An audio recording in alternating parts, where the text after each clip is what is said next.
आज का हमारा पहला क्वेश्चन है, अगस्त 2026 में किस टीम ने ड्यूरंट कप के 135वें संस्करण को जीतकर रिकॉर्ड 17वीं बार इस खिताब को जीत लिया है। तो ड्यूरंट कप इस साल जीता है ईस्ट बंगाल एफसी ने। बी ऑप्शन करेक्ट है। अगस्त 2026 में ईस्ट बंगाल एफसी ने मोहन बागान सुपर जायंट को 4-1 से हराकर रिकॉर्ड 17वीं बार ड्यूरंट कप का खिताब अपने नाम किया। इस जीत के साथ ईस्ट बंगाल ने मोहन बागान के 17 खिताबों के रिकॉर्ड की बराबरी कर ली है। ये इसका 135वां नंबर का संस्करण था। ड्यूरंट कप 2026 का फाइनल मुकाबला कोलकाता के विवेकानंद युवा भारतीय क्रीड़ांगन यानी सॉल्ट लेक स्टेडियम में खेला गया। ड्यूरंट कप की बात करेंगे तो ये एशिया का सबसे पुराना फुटबॉल टूर्नामेंट है। 2026 में मेजबान शहर हैं इसके लिए कोलकाता, रांची, गुवाहाटी, इम्फाल और शिलोंग। पहला संस्करण हुआ था 1888 में। लास्ट ईयर यानी तो 134वां संस्करण किसने जीता था? तो नॉर्थ ईस्ट यूनाइटेड ने। ठीक है, ये इनका दूसरा खिताब था। फाइन, तो याद रखिएगा ईस्ट बंगाल एफसी इस साल विनर रहे ड्यूरंट कप के लिए। इन्होंने फाइनल्स में मोहन बागान सुपर जायंट को हराया है। ठीक है, तो यहाँ पर आंसर है बी ऑप्शन।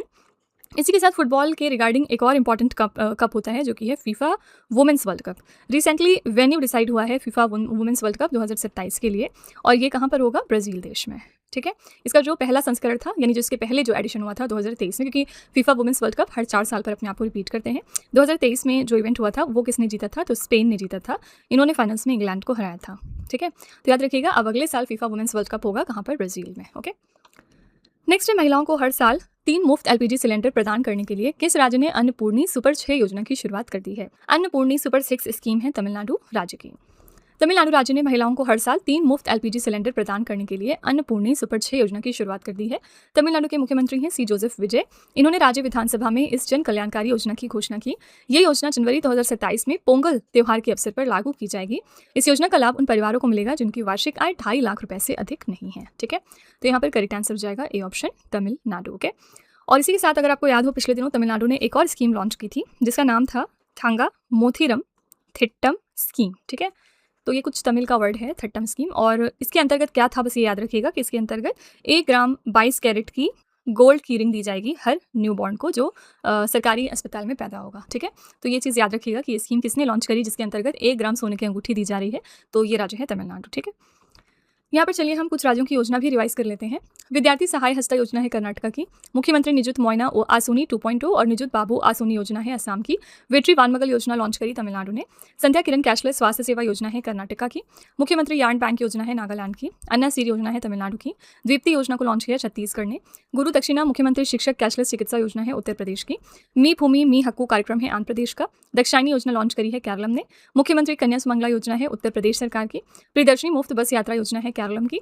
पुण्य श्लोक अहिल्या देवी होलकर शेतकरी कर्ज माफी योजना लॉन्च करी थी महाराष्ट्र ने। होम स्टे योजना है राजस्थान राज्य की। ठीक है, तो इन राज्यों को डिटेल में हम पहले के लेक्चर्स में पढ़ चुके हैं।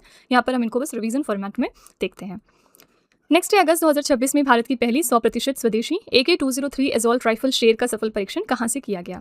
ये हमारे देश की पहली इंडिया के अंदर बनी हुई यानी 100% इंडिजिनस AK-203 एजॉल्ट राइफल है। आपसे इसका नाम भी एग्जाम में पूछ सकते हैं। इसका नाम है शेर, और इसका टेस्ट रिसेंटली हो गया उत्तर प्रदेश के अमेठी में। अगस्त 2026 में भारत ने उत्तर प्रदेश के अमेठी स्थित कोरबा प्लांट में अपनी पहली 100% स्वदेशी AK-203 एजॉल्ट राइफल शेर का सफल परीक्षण किया। निर्माण स्थल देखेंगे तो Indo Russian rifles private limited plant Amethi में इसका टेस्ट हुआ। इस राइफल का हर एक पुर्जा और कच्चा माल अब पूरी तरह भारतीय उद्योगों द्वारा ही तैयार किया गया। ठीक है, तो इसका नाम याद रखिएगा, क्या है इसका नाम? शेर नाम है, और इसका टेस्ट हुआ है उत्तर प्रदेश के अमेठी में। ठीक है, आजकल हम लोग इंडिजिनस चीज़ों की बहुत बात कर रहे हैं। कल हमने INS मंगरोल की बात की थी। ये हमारी कौन सी शिप है? तो ये हमारी तीसरी माहे क्लास की anti submarine warfare shallow water craft थी। ठीक है, और इसमें हमने देखा था कि जो इसमें हमने सामान यूज़ किया है इसको बनाने में, उसमें से 80% जो कॉन्टेंट है वो इंडिया का है, यानी वो इंडिजिनस कॉन्टेंट है। ठीक है, और हमने भी कल ये देखा था कि INS मंगरोल को किस कंपनी ने डेवलप किया? कोचिन शिपयार्ड लिमिटेड ने। ओके, क्वेश्चन नंबर 4 है, बीजिंग में आयोजित दूसरे वर्ल्ड ह्यूमनॉइड रोबोट गेम्स 2026 में किस ह्यूमनॉइड रोबोट ने 100 मीटर की दौड़ 9.39 सेकंड में पूरी करके उसेन बोल्ट के मानव रिकॉर्ड को तोड़ दिया है? ये रिकॉर्ड रिसेंटली तोड़ दिया है टियानगोंग अल्ट्रा ने। सी ऑप्शन करेक्ट है। बीजिंग में आयोजित दूसरे वर्ल्ड ह्यूमनॉइड रोबोट गेम्स 2026 में तियानगोंग अल्ट्रा नामक ह्यूमनॉइड रोबोट ने 100 मीटर की दौड़ 9.39 सेकंड में पूरी करके उसेन बोल्ट के 9.58 सेकंड के मानव रिकॉर्ड को तोड़ दिया। इसे Beijing humanoid robot innovation centre ने विकसित किया है। उसेन बोल्ट ने साल 2009 में 100 मीटर की दौड़ 9.58 सेकंड में पूरी की थी। ठीक है, किसका रिकॉर्ड टूटा ये भी याद रखिएगा, और किसने तोड़ा है इस ह्यूमनॉइड रोबोट का क्या नाम है, आपको ये भी चीज़ याद रखनी है। ठीक है, रोबोटिक्स के मामले में याद रखिएगा कि कौन सा इंडिया के अंदर पहला हमारा राज्य है जिन्होंने रोबोटिक्स की एजुकेशन को मैंडेटरी किया था क्लास 10 के बच्चों के लिए। ये राज्य है केरला। ठीक है, केरला पहला राज्य है जिन्होंने रोबोटिक्स की एजुकेशन को मैंडेटरी किया अपने यहाँ के पढ़ने वाले क्लास 10 के बच्चों के लिए। नेक्स्ट है अगस्त 2026 में हंगरी के नागी कानिजा में आयोजित प्रतिष्ठित कनिसा ओपन 2026 का ग्रुप ए शतरंज खिताब किसने जीत लिया है? ये टाइटल जीता है प्रनेश एम ने। भारत के 19 वर्षीय ग्रैंड मास्टर हैं प्रनेश एम। इन्होंने अगस्त 2026 में हंगरी के नागी कानिजा में आयोजित कनिसा ओपन 2026 का ग्रुप ए शतरंज खिताब जीत लिया। प्रनेश एम ने 9वें और अंतिम दौर में जर्मनी के वादिम पेट्रोव्स्की को हराया है। प्रनेश एम तमिलनाडु राज्य से संबंधित हैं। ठीक है, तो यहाँ पर करेक्ट आंसर है B option Pranesh M. Hungary में अभी इसी साल नए प्रेसिडेंट और एक नए प्राइम मिनिस्टर अपॉइंट हुए हैं। प्रेसिडेंट की बात करेंगे तो यहाँ पर नए प्रेसिडेंट बन गए हैं मिस्टर एंड्रेस बाका। ठीक है, और प्राइम मिनिस्टर कुछ दिनों पहले यहाँ पर कौन बने थे? इनका नाम है पीटर मैग्यार। ये यहाँ पर नए प्राइम मिनिस्टर हैं। ठीक है, क्वेश्चन नंबर 6 है भारत का पहला डिजिटल मृदा बनावट मानचित्र किस संस्थान ने विकसित किया? ये देश का पहला डिजिटल सॉइल टेक्सचर मैप है और इसको डेवलप किया है नागपुर के राष्ट्रीय मृदा सर्वेक्षण एवं भूमि उपयोग योजना ब्यूरो ने। डी ऑप्शन करेक्ट है। आप यहाँ पर इंडिया की सॉइल्स देख सकते हैं, जहाँ पर आपको एरिड और डेजर्ट सॉइल मिलेंगी। ये वाला एरिया जो आपका है पूरा यहाँ पर आपको ब्लैक सॉइल मिल जाएगी। फॉरेस्ट एंड माउंटेन सॉइल के लिए आपको यहाँ जाना पड़ेगा। एलुवियल सॉइल आपको इस पूरे एरियाज में मिलती है। लेटराइट सॉइल यहाँ पर है और रेड एंड येलो सॉइल्स यहाँ पर हैं। ठीक है, इसके बारे में आई एम श्योर आपने ज्योग्राफी में पढ़ा होगा डिटेल में। तो भारत का पहला डिजिटल मृदा बनावट मानचित्र Indian council of agricultural research की बॉडी राष्ट्रीय मृदा सर्वेक्षण एवं भूमि उपयोग योजना ब्यूरो ने विकसित कर लिया। ये ब्यूरो भारतीय कृषि अनुसंधान परिषद के तहत महाराष्ट्र के नागपुर में स्थित है। इस मानचित्र को तैयार करने के लिए ऐतिहासिक मृदा डेटा, रिमोट सेंसिंग, उपग्रह चित्रों और कृत्रिम बुद्धिमत्ता का उपयोग किया गया है। ये डिजिटल मैप देश भर में हेक्टेयर स्तर पर मिट्टी के वर्गीकरण और बनावट की सटीक जानकारी देता है। तो यहाँ पर करेक्ट आंसर था आपका D option, national bureau of soil survey and land use planning Nagpur. Question number 7 है 23 और 24 अगस्त 2026 को भारत रूस अंतर सरकारी आयोग की 27वीं बैठक कहां पर आयोजित की गई? ये 27वीं मीटिंग थी India Russia inter governmental commission की, जो रिसेंटली हुई है रसा के मॉस्को में। बी ऑप्शन करेक्ट है। 23 और 24 अगस्त 2026 को भारत रूस अंतर सरकारी आयोग की 27वीं बैठक अगस्त 2026 में रूस के मॉस्को में आयोजित की गई।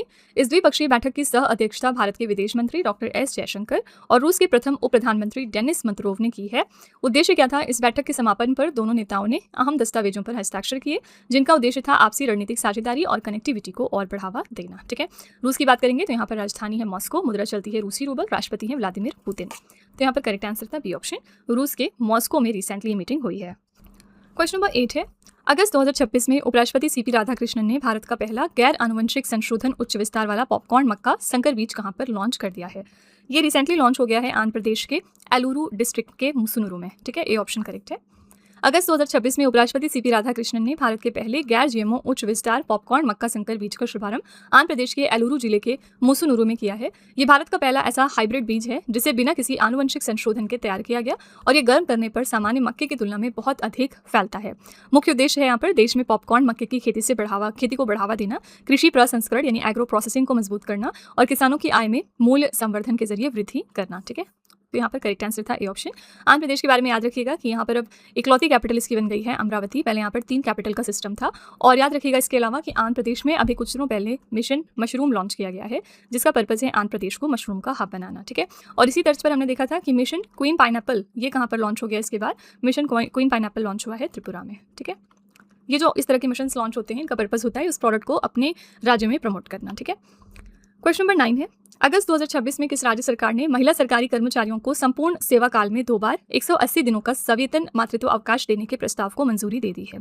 ये है उत्तर प्रदेश की सरकार। तो अगस्त 2026 में उत्तर प्रदेश सरकार ने महिला सरकारी कर्मचारियों को संपूर्ण सेवा काल में 2 बार 180 दिनों का सवेतन मातृत्व अवकाश देने के प्रस्ताव को मंजूरी दे दी। उत्तर प्रदेश कैबिनेट द्वारा लिए गए इस निर्णय के तहत 2 मातृत्व अवकाशों के बीच अनिवार्य 2 वर्ष के अंतर के नियम को हटा दिया गया है। इस नीति के तहत जैविक माताओं के साथ साथ बच्चा गोद लेने वाली माताओं को भी 180 दिनों के सवेतन अवकाश का समान लाभ मिलेगा। ठीक है, तो यहाँ पर करेक्ट आंसर था बी ऑप्शन उत्तर प्रदेश। इसी तर्ज पर अभी पिछले दिनों तमिलनाडु ने भी एक अनाउंसमेंट की थी। पहले यहाँ पर क्या होता था कि जब तीसरा बच्चा होता था तो उन्हें 12 हफ्ते की छुट्टी दी जाती थी। ठीक है, मातृत्व अवकाश के नाम पर। लेकिन अब ये जो छुट्टियां हैं ना, ये बढ़ाकर 365 दिन कर दी गई, यानी पूरे 1 साल की छुट्टी दी जाएगी तीसरे बच्चे के होने पर। ठीक है, तो यहाँ पर याद रखिएगा जब तीसरा बच्चा होगा तो मैटरनिटी लीव कितनी हो गई? पूरी 1 साल की। ठीक है, क्वेश्चन नंबर 10 है अगस्त 2026 में केंद्रीय नारकोटिक्स ब्यूरो ने अवैध मादक पदार्थों के खिलाफ मध्य प्रदेश और उत्तर प्रदेश में संयुक्त रूप से कौन सा एक ऑपरेशन चला दिया है? तो यहाँ पर एक ज्वाइंट ऑपरेशन चलाया है मध्य प्रदेश और उत्तर प्रदेश के गवर्नमेंट ने, जिसका नाम है ऑपरेशन ब्लैक हॉक।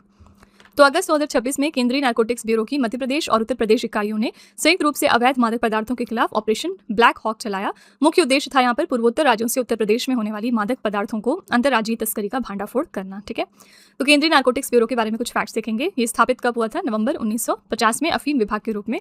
मुख्यालय इसका मध्य प्रदेश के ग्वालियर में है। नोडल मंत्रालय है इसके लिए वित्त मंत्रालय और भारत के नारकोटिक्स कमिश्नर हैं दिनेश बिसेन। तो यहाँ पर करेक्ट आंसर है A option, operation black hoc.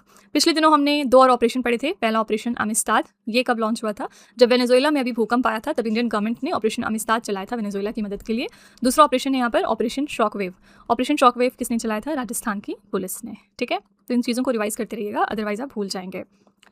Next है अगस्त 2026 में भारतीय सेना की किस शाखा ने साइबर पीस के सहयोग से राष्ट्रीय स्तर के हैकेथॉन टेरियर साइबर क्वेस्ट 2026 का शुभारंभ कर दिया है? ये हमारी इंडियन आर्मी की कौन सी ब्रांच है? तो ये है प्रादेशिक सेना यानी कि टेरिटोरियल आर्मी। अगस्त 2026 में भारतीय सेना की प्रादेशिक सेना शाखा ने साइबर पीस के सहयोग से राष्ट्रीय स्तर के हैकेथॉन टेरियर साइबर क्वेस्ट 2026 का शुभारंभ किया। इस राष्ट्रीय सुरक्षा हैकेथॉन का मुख्य उद्देश्य क्या था? समकालीन रक्षा, साइबर सुरक्षा और सूचना क्षेत्र की उभरती चुनौतियों के लिए स्वदेशी एवं अभिनव तकनीकी समाधान को विकसित करना। इस हैकेथॉन का ग्रैंड फिनाले 6 से लेकर 8 अक्टूबर 2026 को नई दिल्ली में आयोजित किया जाएगा। तो यहाँ पर करेक्ट आंसर है डी ऑप्शन, प्रादेशिक सेना। नेक्स्ट है अगस्त 2026 में भारत की ब्रिक्स अध्यक्षता के तहत 18वां ब्रिक्स एकेडमिक फोरम कहां पर आयोजित हुआ? ये 18th एडिशन था ब्रिक्स एकेडमिक फोरम का, जो रिसेंटली लखनऊ में ऑर्गेनाइज हुआ था। अगस्त 2026 में भारत की ब्रिक्स अध्यक्षता के तहत 18वां BRICS academic forum Uttar Pradesh के लखनऊ में आयोजित हुआ। इसका आयोजन ऑब्जर्वर रिसर्च फाउंडेशन, विकासशील देशों के लिए अनुसंधान और सूचना प्रणाली और लखनऊ विश्वविद्यालय के सहयोग से किया गया। इस मंच का प्राथमिक उद्देश्य था ब्रिक्स देशों के शिक्षाविदों, शोधकर्ताओं और नीति निर्माताओं को एक साथ लाकर वैश्विक विकास की चुनौतियों पर चर्चा करना और नीति प्रासंगिक सुझाव तैयार करना। इस इवेंट के लिए हमारा विषय था लचीलापन, नवाचार, सहयोग और स्थिरता के लिए निर्माण, यानी building for resilience, innovation, cooperation and sustainability. तो यहाँ पर करेक्ट आंसर है ए ऑप्शन, लखनऊ। ठीक है, और इसी के साथ याद रखिएगा कि अभी पिछले दिनों ब्रिक्स की एनवायरमेंट मिनिस्टर्स मीटिंग भी हुई है और ये मीटिंग कहाँ पर हुई है? तो ये नई दिल्ली में हुई थी। ठीक है, अगेन मैं आपको बता दूं कि जितनी भी ब्रिक्स की मीटिंग हो रही है अलग अलग शहरों में, इनका एक सेपरेट लिस्ट आप जरूर बना लीजिएगा।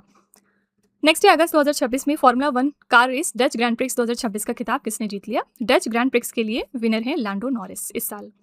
तो Dutch grand prix 2026 formula 1 race का खिताब मैक्लॉरेन के ड्राइवर लैंडो नॉरिस ने जीत लिया। ये एक ब्रिटिश रेसिंग ड्राइवर हैं जो मैक्लॉरेन के लिए फॉर्मूला 1 में कंपटीशन करते हैं। तो यहाँ पर बी ऑप्शन करेक्ट है, लैंडो नॉरिस।